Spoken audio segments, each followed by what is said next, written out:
The following program has not been approved by anyone.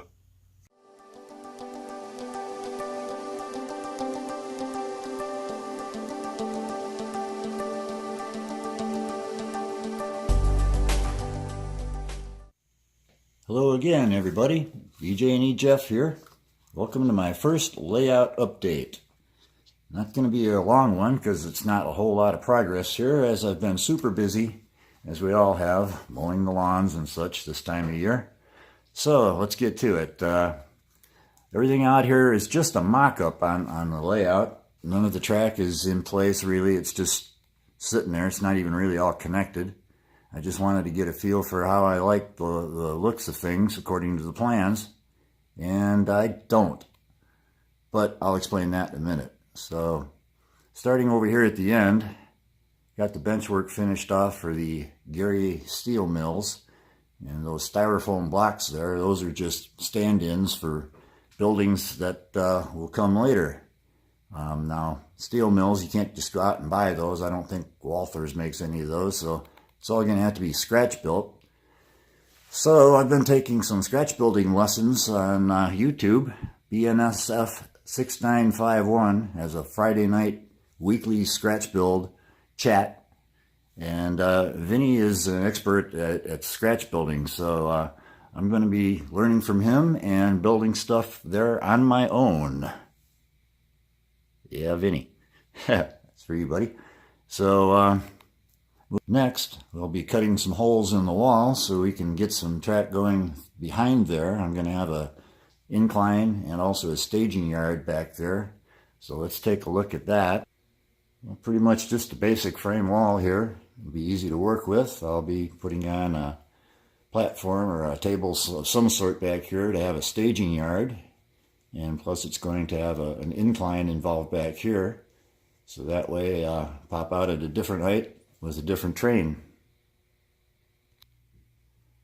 somewhere along this wall. We'll see. It could be in many locations, but it'll probably be at least one popping out on that fake hill back there. And we may have some other stuff along here. This is all going to be smaller industries and a lot of track sidings and such. So we'll see what happens there. Now, going down here, we can see this curvature that I've got here. If you notice, the track doesn't match the table curvature. That's because the track pieces are set radiuses.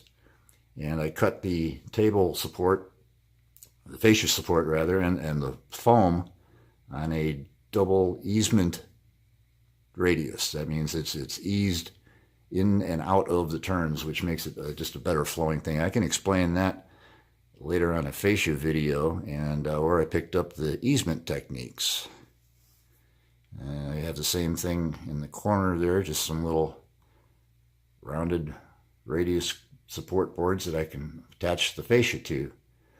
I saw that somewhere on YouTube. I think it was a guy named Mike Pfeiffer from Pfeiffer Hobby Supply. I probably saw him do the curved fascia like that. So thanks to Mike Pfeiffer, and there's a little tribute to Mike. He's got a wall full of horny toads. I just have Mr. Lizard. So thanks for that, Mike. Appreciate it if you're watching. Now, the big problem I have that I don't like about this setup is it's just too close.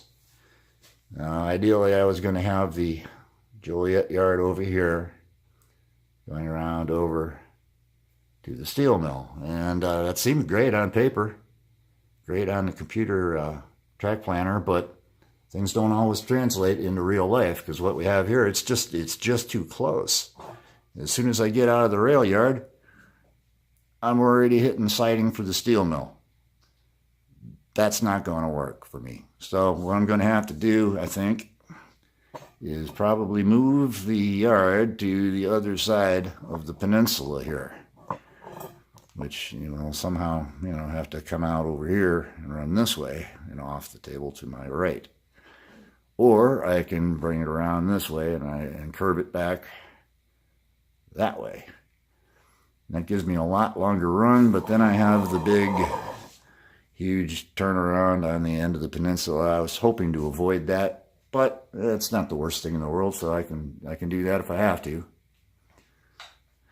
But everything else, I'd have to say I'm pretty happy with. So I guess that's about it for now on the update. Just like to take a minute to thank the subscribers to my channel. I really appreciate that, everyone. And for anyone new that's visiting, go ahead and subscribe and tap that bell so you can get notifications on my future videos and my very slow progress. But, you know, summertime, we all take a little break from the hobby so we can pursue outdoor activities. You know, just one more note here. I remembered these styrofoam sections I have here. These are great. These are just packing pieces, you know, from the ends of containers or whatever boxes, you know, to hold the stuff in place. So I recommend, you know, whenever you find these things in your new products, unpacking them, save them. You never know what they're going to be good for, you know. And again, I did the same thing back over there on my temporary hillside, where it's going to pop out of the wall, and then we have an incline and a decline. So, love those Scenic Woodlands risers. Those are great. I highly recommend those. I used to do it the hard way with blocks and pieces of wood, and oh boy, what a headache that was. But these are just perfect, absolute, perfect 2-degree incline, decline sets. Love those. Okay, that wraps it up. So, sorry for taking so long on this. We'll see you all next time. Happy railroading.